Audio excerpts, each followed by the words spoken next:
special episode of The View, Medieval Europe, how we got to where we are today. Today we're going to discuss the trending topic of the fall of the Roman Empire. Let's start with some background information on geography. Well, Natalia, although Europe is considered its own continent, it is part of a larger mass of land known as Eurasia, with Europe on the western portion and Asia on the eastern portion. And the boundary that separates the two continents include the Ural Mountains, Ural River, Caucasus Mountains, and the Caspian, correct? Yes, that is correct. After the fall of the Roman Empire, because they are practically next-door neighbors, people from Asia settled in European lands and vice versa. This introduced new cultural traditions to Europe and people already in the region. Correct me if I'm wrong, but didn't the natural boundaries, such as the ones between Asia and Europe, protect the people from invasion? Yes, you're most certainly correct with this. In areas where the geography of the land was open, people were more vulnerable to attacks. Also, large rivers in Europe provided people with a means of food and travel. Overall, Europe's geography controlled what direction people relocated and settled, and which groups of people would have frequent contact for trading purposes, the sharing of ideas and traditions, and the possibility for wars and future conflicts. In terms of their culture and lifestyle, the traditional Germanic customs were replaced by those of the Romans, when common known language of Latin was split into Romance ones. Let's go check out a museum that reminds us much of the culture and lifestyle during medieval Europe.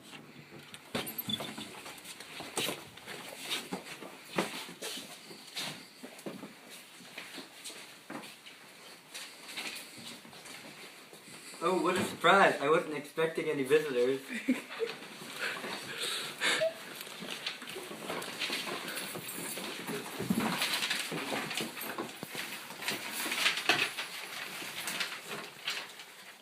Besides just the cultural changes of language, what were the gender roles like? Did the people live egalitarian lifestyles? I want to classify all the people as living in the same lifestyle, but the peasant women did live a sort of egalitarian lifestyle. And the noble? Land-based alliances were often forced on noble women by consummation of marriage. Does that support your question well enough? I believe it does. So how about them politics? After the fall of the Roman Empire, Western Europe fell into political disorder, and the Germanic tribes that were held together under the Romans began warring against one another. Medieval politics revolved around the monarchy and nobility in Europe at the time. Soon we saw an occurrence of the short-lived Carolingian Empire. Together, the decentralized segments of Western Europe unified to protect themselves against Muslim invasions. Charles Martel formed an alliance with the church and led the revolt against Muslim armies that took over Spain and Italy. Martel's empire, the Carolingian Empire, spread through most of Germany and Italy. Later, his grandson Charles the Great, also known as Charlemagne, was anointed as protector of the papacy. In 771, Charlemagne was crowned king of the Franks, a Germanic tribe. And with the strategy of military warfare, he aimed to convert the people to Christianity. With the Treaty of Verdun in 843, the empire was split between Charlemagne's three sons. The mainland in Europe was once again thrown into decentralization and chaos, and created a weak economy. Okay, well, what about the social significance during this period? Does anyone understand that? Well, in medieval Europe, manorialism and feudalism were the two main economic systems used. Manorialism is a system of social relations between lords and their dependent farm laborers, or serfs.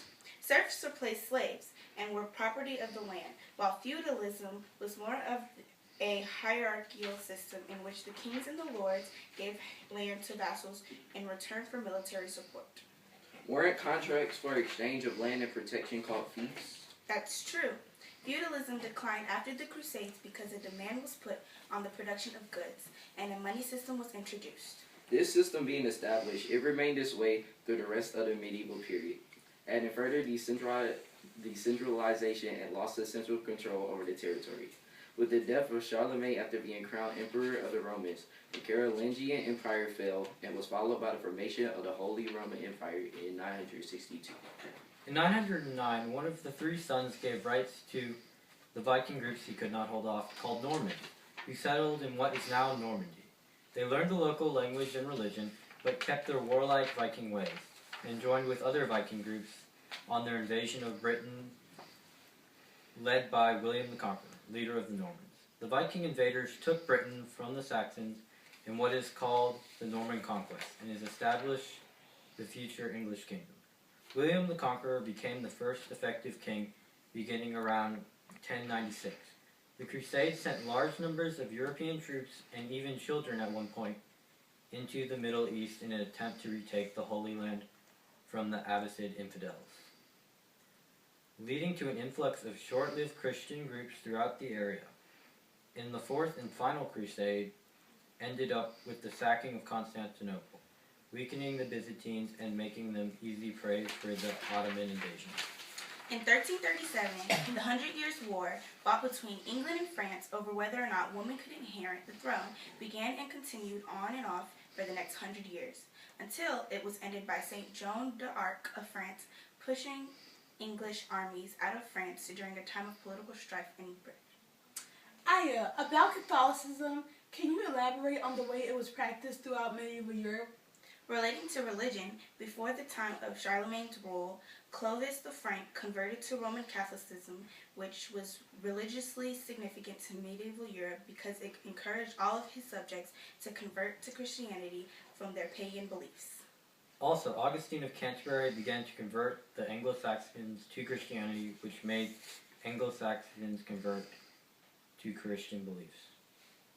As said before, Christianity practiced by Roman Catholics in the West was centralized, and in the East, Orthodox Christianity was more localized. The political emperors were in control of both politics and the church.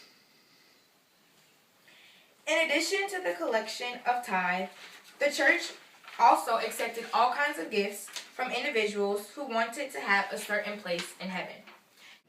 Introducing our tech specialist, T Squared. Can you explain to the viewers what the technological advancements of medieval Europe are? And take your time. We know you like to go into depth about these subjects. Ha ha ha ha, very funny Natalia. Well, the Middle Ages were not known for great amounts of technological advancement, although there was some, especially towards the late Middle Ages, where things started leading into the Renaissance.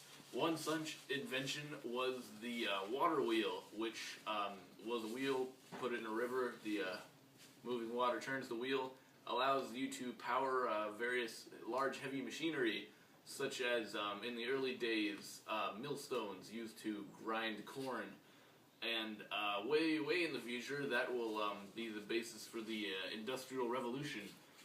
Another such invention of this period, based on the Viking longship, was the cog ship, because it's a ship and it says cog. It is a flat-bottomed boat with a single mast. That wasn't me. Flat-bottomed, so it can go up rivers and other shallow areas to reach inland cities, used by the Vikings for their inland raiding, and later by traders so that they could trade to inland cities, which was good for them. The Middle Ages were uncertain times and highly decentralized, so it will not surprise you that with all the feudal lords constantly warring, the main advancements of the Middle Ages came through weaponry. Let's see, what other crap do I have to cover here? The Normans, who we discussed earlier from the Norman conquests, were the first to deploy armored men on horses carrying long spears and lances, which came to be known as knights. They dominated the battlefield, able to tear through ground troops with speed and great amounts of bloodshed, and they became, as I said, the dominant power on the medieval battlefield. They wore chainmail, which was later replaced by solid plates. The early mail is just a bunch of interlocking rings And if you get stabbed, the blade goes through a ring and kills you, which is not good. So they get the, earlier on, the plate pieces all segmented so it's easy to move in them. 100 Years' War started and the knights began to meet their match. English peasants who trained to shoot longbows since they were 10 years old, and at middle ages they could pull a 100-pound bow. That is to say, pulling back on the string was the equivalent of lifting 100 pounds. This bow is lacking its string for the moment. That combined with the very small, sharp tip allowed for armor penetration from English longbows. The archers, being peasants, were deployed en masse, and they would unleash massive arrow storms. So many arrows they would darken the sky, and within 200 yards, arrows could penetrate armor, and they cut down the French knights with great speed. The success of the English began the quest for armor-piercing weapons. During the 100 Years' War, armor-piercing heavy crossbows were present on the French side, but they were very large and heavy, and they were cumbersome and inconvenient, and they took a long time to reload, as the bigger ones, the string could not be pulled back by hand, it had to be winched up. So they proved ineffective compared to the longbow. But when gunpowder appeared in the Latin West, even the earliest handguns had no problem penetrating armor in through the front and out through the back. And handguns began to phase out bows, despite the fact that handguns also were large and had an awful slow reload time. And the reason for this is that while it takes 10 years to get an English peasant shooting from age 10 to be able to pull a 100-pound armor-piercing longbow, it takes about 10 minutes to show a handgunner the trigger and tell him who his enemy is. And that led to the advancement of guns as the new dominant weapon rather than bows and swords. Let's look at primary source. Right here, I'm going to read from the Frisant Chronicles, a quick excerpt from the Battle of Crécy, a 100 Years' War battle. Let's see, is this it? No, it's not. Here we go.